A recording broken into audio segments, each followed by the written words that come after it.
আমি এখন আছি সিকিমের সবুজ পাহাড়ে ঘেরা পেলিং ভিলেজে। হোমস্টের সেই ভাইদের সাথে আজকে আবার যাচ্ছি সাসপেনশন ব্রিজ ঘুরতে, যেটি অনেক উচ্চতায় অবস্থিত। যাওয়ার পথে রাস্তার সাথে একটি সুন্দর ঝর্ণা বয়ে চলছে।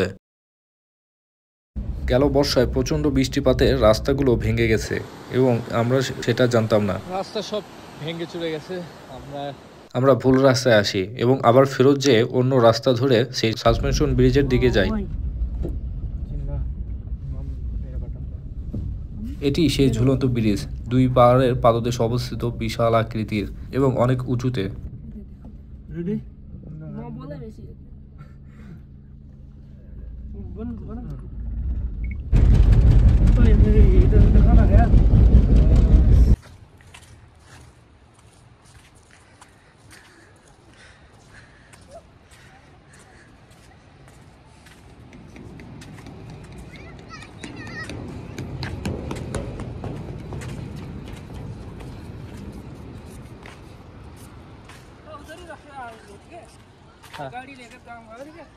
ঝুলন্ত ব্রিজটি অনেক উঁচুতে অবস্থিত এবং নিচে অনেক গহীন।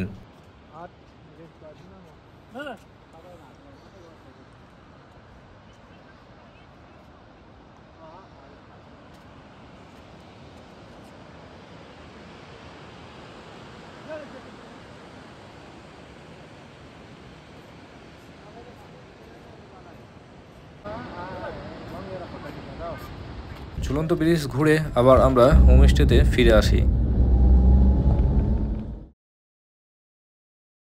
পেলিংয়ে আজকে আমার শেষ দিন। পেলিং থেকে কোথাও যাওয়ার জন্য আপনাকে প্রথমে গেজিংয়ে যেতে হয়। সো প্রথমে আমি গেজিংয়ে চলে আসি। গেজিংয়ে আমার শিলিগুড়ির গাড়ি ঠিক করে নেই এবং আমাদের যাত্রা শুরু হয়ে যায়।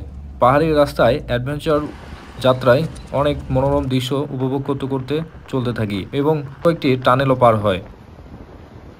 এরপর সিকিম থেকে বেরোনোর সময় চেকপোস্ট থেকে আমার এক্সিট সিল দিয়ে নেই।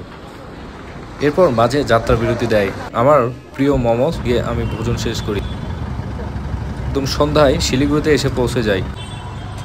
নিউ জলপাইগুড়ি থেকে আমার রাত্রের ট্রেনে যাত্রা দিল্লি। এটা এনজিপির একটা মসজিদ, আর আজকে আছি মসজিদে। আমি এনজিপির রেল স্টেশনের পাশে মসজিদে রেস্ট নেই।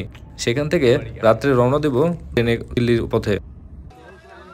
দিল্লির ট্রেনে উঠে পড়ি, দেখি প্রচণ্ড ভিড়, তাই হ্যামক টাঙিয়ে আরাম করে শুয়ে শুয়ে দিল্লির পথে চলতে থাকি। সকালে দিল্লির রেল স্টেশনে পৌঁছে যাই। তারপর স্লিপার টিকিট করে জম্মু তাইয়ের উদ্দেশ্যে রওনা দেই।